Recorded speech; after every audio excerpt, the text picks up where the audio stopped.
Hello everyone and welcome to Heart and Hand Extra, the second weekly free show from us here at Heart and Hand, where we look back on the events of this week since the last show and ahead to Saturday's fixture. And as Saturday's fixture, we'll see St Mirren visit Ibrox. I've invited none other than Paisley's Rose to give his expert opinion on the Paisley side. It's Mr. David Marshall. Hello, sir. Hi, good evening, David. Yeah, Paisley's Road, the voice of St Mirren. Happy to be here in my, unique spot of being Heart and Hand St Mirren correspondent. It's a question of hat, isn't it? Your St Mirren hat, your Rangers hat. The Rangers hat is worn more regularly, but as David says, he does some work for St Mirren and catches a lot of their matches, so is in a good position to tell us what we can expect on Saturday. But before we get to that, let's have a chat about how Rangers did in the rearranged Scottish Cup tie in Fife against Cowdenbeath on Wednesday night, running out pretty easy 3-1 winners. First half was sort of what you would expect. It was a procession. Rangers dominating the ball, scored 3 goals, denied a Stonewall penalty by Craig Thompson, more on that later, and seemed to be effortlessly getting through to the next round. Second half wasn't as good. Rangers lacked intensity. I think we expected the foot to come off the pedal a little bit, but it really did come off. I think that the car stopped somewhat. Cowdenbeath scored in the 46th minute from a controversial penalty, and that it happened 2 yards outside the box. And from there, Rangers just didn't really produce anything. The passing went. There was some very shaky moments at the back, some rather poor performances. So David, the manager, spoke afterwards, said happy to get through, understood the conditions, happy with the first half, but the second half was pretty poor. And he spoke, I thought, quite interestingly about fringe players. Now, several players came into the side for various different reasons, the likes of Jermaine Defoe and Steve Davis still trying to get match fitness again. But some of the other players who came in, I think, were in a position of really having to impress the manager after maybe failing to have done so recently or even in the first 6 months of the season. And by his own comments, there were 2 or 3, I think, played themselves further away from a first-team shirt rather than closer to one. Yeah, I mean, if you were looking for some of the fringe players to, start banging down in the manager's door, don't really think we saw that. I totally agree. I think we saw the opposite. I think a lot of them have just confirmed what we'd assume to be Gerrard's low opinion of them in regards to where they are in the pecking order in the squad. Some really poor performances, particularly in that second half last night, David. John Flanagan's immediate one that comes to mind. I think the myth that if you play him in his natural position, he's a decent player, just you can blow that right in the water. Some young players, when they show promise, they just don't develop how we think they're going to. And I think, unfortunately, from Flanagan's point of view, he comes under that. He's just not as good as people thought he was going to be when he was younger. He's had a succession of injuries that have taken away a lot of the good stuff. Things like that happen. Yeah, he was tremendous that year that Liverpool should have won the league, which is a few years ago now, to be fair. But he was terrific going forward, very confident, loved a tackle. He's sluggish now. He can't get about the pitch the way he used to be able to. It is a legacy of injury, and it's sad, but it's quite clearly taken away a significant part of his game. And I agree. I think you're right. I think he has clearly gone from being the second choice left back or the left back cover. I think that's been clear with Andy Halliday, really staking that place out for himself with Borna Barisic isn't there. And then on the right, we've just signed Matt Polster, who of course can play right back or in midfield, but it's more cover for that area. And I just don't think the manager... it wouldn't surprise me if John Flanagan maybe was on his way in the summer. I know he's got a year left in his deal, but it wouldn't surprise me. But there were a couple of good things. I thought in the first half, Rangers were very professional because it's a banana skin. It's kind of a can't-win game in a way, David, isn't it? Because the expectation is such that really you have to go out and smash the team. And they looked well on the way to doing that. I thought that the great goal from Andy Halliday, one of the few players in the team who can and does like a shot from distance, and he got his reward with a great strike. After that, a good bit of play from Kyle Lafferty, flick on at a corner. Jermaine Defoe, unlucky to see his shot blocked. I think he'll get a few goals for us from that kind of thing. And the ball coming back to Heart and Hand's own Lasana Koulibaly, who scored with a lovely finish. And then Kyle Lafferty getting on the end of a terrific through ball from Ryan Jack, something that I like in his game and I'd like to see a bit more of. And there was Lafferty tuck it away. And I must admit, I was quite happy at half time. And I was frustrated at the end, but it was job done and get through. I'm not going to. I wasn't going round the house and kicking waste paper basket bins up in the air and that kind of thing. You know, it was a victory. It was done. You move on. I've seen plenty of Rangers performances like that over the years in similar ties. I was much like yourself, David. At the end of the first half, I was very pleased. It was, as you say, a professional performance. We got through it, 3 goals up, and hadn't really broken a sweat. 3, good goals as well, in my opinion.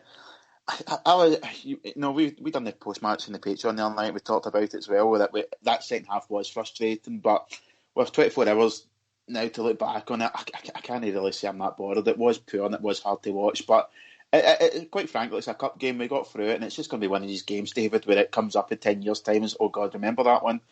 But it just is what it is, Yeah, exactly. And it's about getting through it the next round, where performance will obviously have to increase exponentially as we're away to Kilmarnock. And we obviously saw last week what can happen if we're not on it when we visit Rugby Park. But moving on then to the events of the week, Jordan Rossiter has gone out on loan. He's gone to Bury on loan to the end of the season.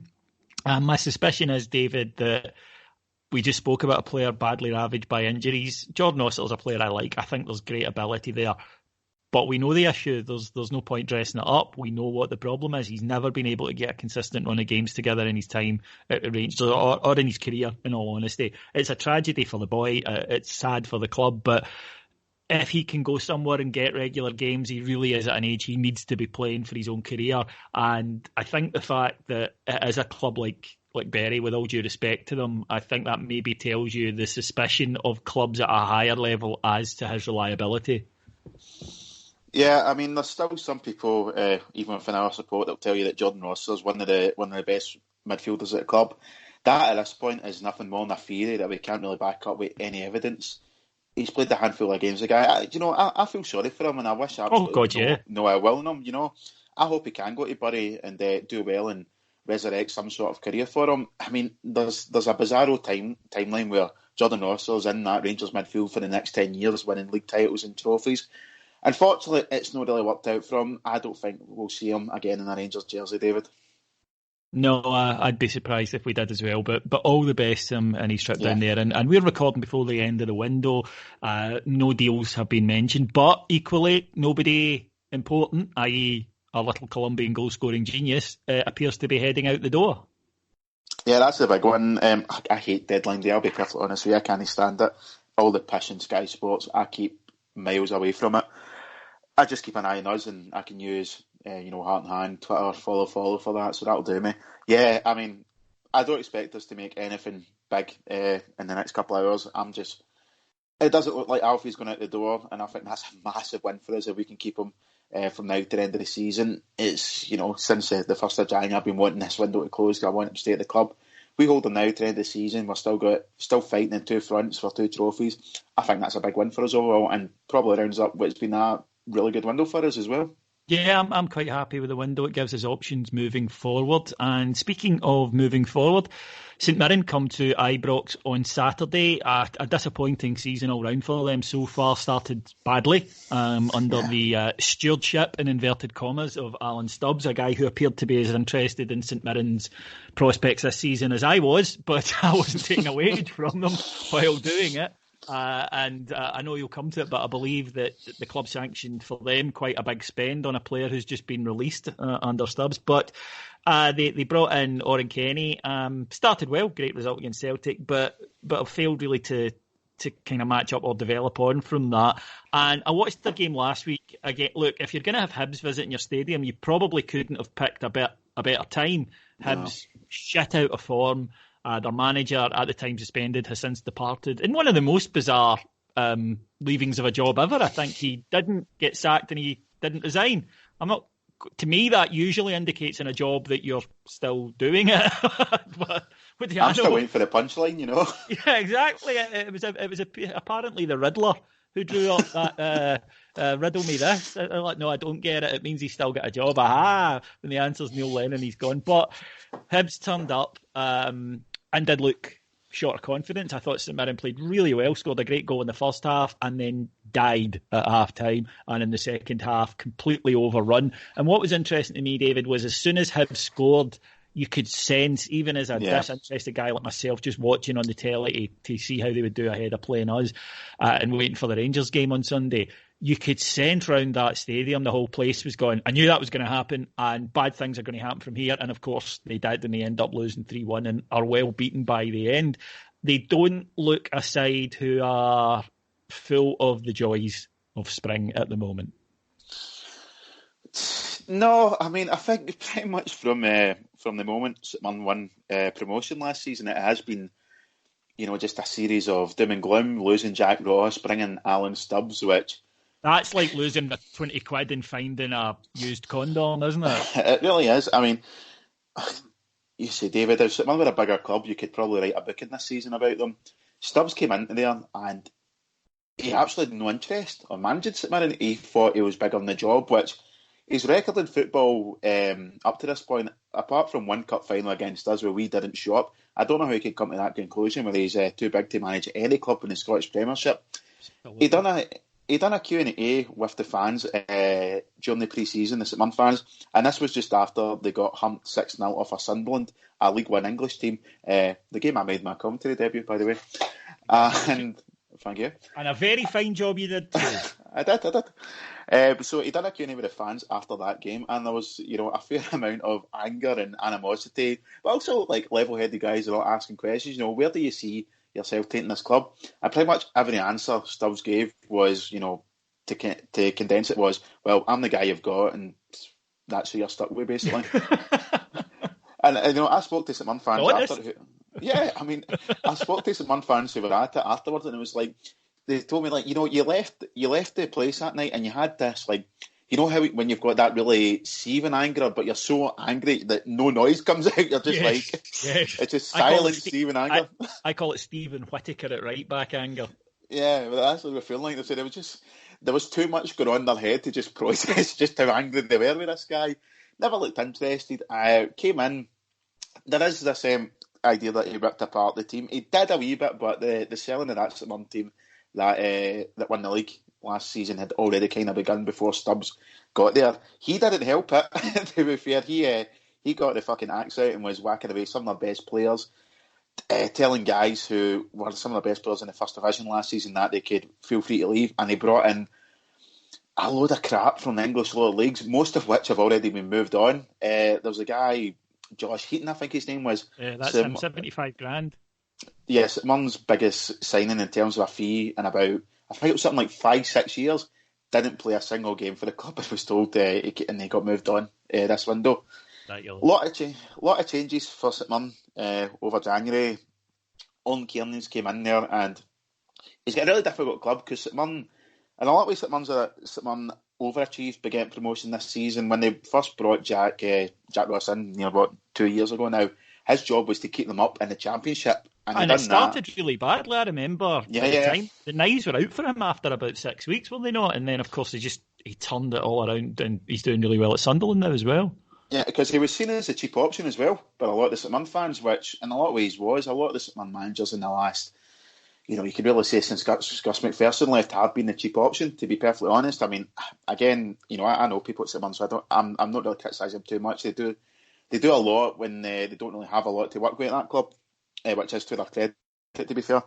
But, they brought in Owen Kearney. I think he'd have been a guy who'd have possibly been better for them next year if they got relegated. I think he'd have probably came in with a bit more positivity and could have probably got them back up next year. But I don't think they're going to get rid of him either, regardless what happens. If I was a St Mirren fan, I'd be very worried for them now. They're bottom of the table, and if I'm Owen Kearney and I'm walking into that St Mirren dressing room, I'd turn to my guys and say, what is it we do well? And I imagine I'd be getting a lot of looks down at the feet and silence and shuffling feet going, what is it we actually do well? They can't defend at all. Their defence has been atrocious since day one, since the very first pre-season game. Can't defend that, 6-0 Sunderland sums that up. They don't have any ideas going forward. Their main idea now is they've brought in Simon Jackson, who's been there he was brought in about middle October or something. He wasn't a start of the season signing, but he was brought in as a free halfway through the first half. Their attacking plan is basically get the ball to Jackson. He's a player that's got a level of quickness and a level of skill. A good finish last week. Yeah, he's a top goal scorer. He's got 5 goals for him. The top goal scorer below him was Adam Hamill, who has left the club now. He left in a free because he got some offer in England and he wanted to move back closer to home, which is understandable. I wouldn't fancy coming up to Paisley if I wasn't from there either. Well, you said I'm not. Send your hate tweets to at Dave Marshall 38. Sorry, Paisley people. It wasn't me that said that. I mean, listen, there's nothing wrong with Paisley, but of all the cities in the world to choose to come to... let's not go nuts here. Okay, there's a lot wrong with Paisley. Yeah, but I like I say, I watched them last week, bereft of confidence, but they get the boost of coming to Ibrox, full stadium. It's kind of places you want to play your football, and we know that they'll work really hard when they arrive. But Rangers really should be more than capable of going out and beating them, and not just beating them by a few goals. Now, we've been playing 4-3-3 primarily this season, as we know, with Alfredo Morelos and two wide players. And I think we've almost arrived at common consent that the best front three would be Candeas with Alfie in the middle and Ryan Kent on the left. I think most people would agree with that. But obviously, with the signings of Jermaine Defoe and Stephen Davis, we've gone to a 4-4-2 diamond recently. Didn't really work against Kilmarnock. We saw it again last night. Hard to judge. But I wonder if this is maybe more the game to be trying something like that than Rugby Park away in your first game back, for example. Yeah, you've always got the chance with these teams that someone could come sit in and nick something. Quite frankly, I don't think they've got that in them. One have defended well twice this season, and funnily enough, both times was the 0-0 against Celtic and when they lost 2-0 to us in the previous game. That was probably the only times they defended well this year. There is that part of my head, David, as the Rangers fan, that's saying that I don't want to be changing systems when the league race is that tight. Go out there, play your best team, play your best system, get the 3 points. But if I was to take myself, try to be a bit more neutral about it, yeah, it does scream to me the kind of game that we should be trying new things, because really whatever we put out there should be good enough to beat this Sitman team. It sounds very simplified, but this is really not a good team we're up against. I said the last time I was on here for Sitman feedback that I don't think there's a lot of difference between the SPFL bottom half and the Championship top half. I think we've seen that. Yeah, and I think we've seen that the last couple of weeks in the Scottish Cup results. Don't really know what the Ayr and Talbot result tells us right enough. But Sitman are a poor team who I think, when you look at their business they've done this month and what they're doing, I think they're already preparing for relegation, David. Well, I'm looking forward to a trip to Ibrox. It's going to be very, very cold, but hopefully the team can excite us a little bit. One guy who I'm hoping to see, he wasn't available Wednesday night due to suspension, but he is available on Saturday, is Ross McCrorie, who I think has been one of the, if not the, highlight of the last, 2 months. I think he has arrived as a fully matured first-team player. And for me, he has entered the must-play territory, David. Am I being a little bit overexcited here? Or are we at a stage now where Ross McCrorie, we need to stop thinking of him as a kid and just think of him as a first-team player? Yeah, I listened to the flagship on Monday, and Andy McGowan, basically apologising to Ross McCrorie. I'm going to have to do the same thing here. Start the season, I was a bit worried about McCrorie. I didn't really see where he was going to fit into this team. I thought he might find himself a bit down the pecking order, especially when we were bringing new guys in. But no, you're totally right. He is, with the last couple of months now, looking at that mature, complete footballer. I think we lose it a lot when we take McCrorie out of the team. Probably, nearly as much as we would if we took out Candeas or something else. I think he's becoming that important for us. I think we are at the point now we need to stop looking at him as this young guy. I think we just need to look at him as Ross McCrorie, important Rangers player. Yeah, totally agree, and I do hope to see him back in the side this weekend. Obviously now the Kilmarnock result means, and Celtic winning their game in hand, that we're 6 points behind them. Not a lot of wiggle room, if we're being honest about it. And a game like Saturday, not only is 3 points essential, it's a game you've got to go out, I think, and be targeting winning by a good few and getting the goal difference up. And maybe that is a little disrespectful to St Mirren, but it is what it is. We've got to pick up not just points. We need to be moving to becoming a team who, it's not simply about 3 points in certain matches. That should be a given. It should be how many. And I think that this is one of those matches. It's not Kilmarnock away, it's not Livy away. And we are coming off the back of, I think, probably our best away league performance of the season. Yeah, I agree with you. I think we'll win this. I don't think we're going to be under any threat of not winning this game. And I'm like yourself, I'd be looking at this one maybe minimum of 4 goals on Saturday. Again, it's going to be that way. Some are going to sit in, they're going to try and be hard to break down. We have at times struggled against teams that do that. But this is probably going to be the poorest team we've faced this season. It's a team that have got absolutely no confidence. We should be looking to go into this one, David, as a momentum builder and building up that goal difference.